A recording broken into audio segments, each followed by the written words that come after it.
Consider a triangle ABC. Let's extend BC to the point D so that an exterior angle ACD is formed. This is called an exterior angle because it is formed outside the triangle ABC.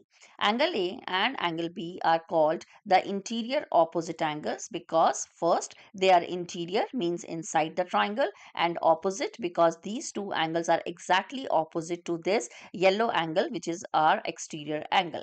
Now, if I cut this angle A from here and put it on over here.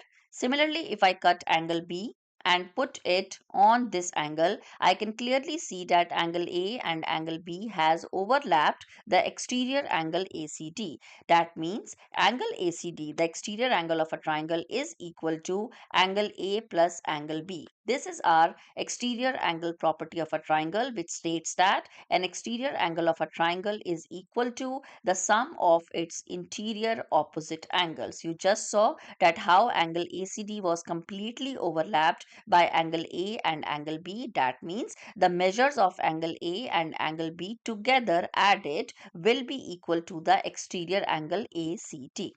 Let's do one question to practice this property. So again, this is our triangle ABC and this is our exterior angle ACD. Now, this exterior angle is 110 degrees. Angle A is x and our task is to find the value of x. Angle B is given to be 75 degree. Now, exterior angle property says that angle ACD, that means the exterior angle would be equal to the sum of the measures of the two opposite interior angles. So let's put in the values. ACD is 110, angle A is x, angle B is 75.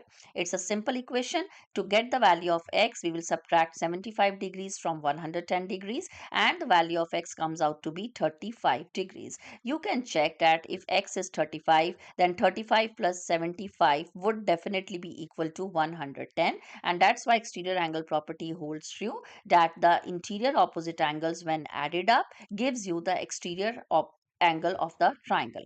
That's all. My next module will be on the angle sum property of triangle. See you tomorrow. Bye bye.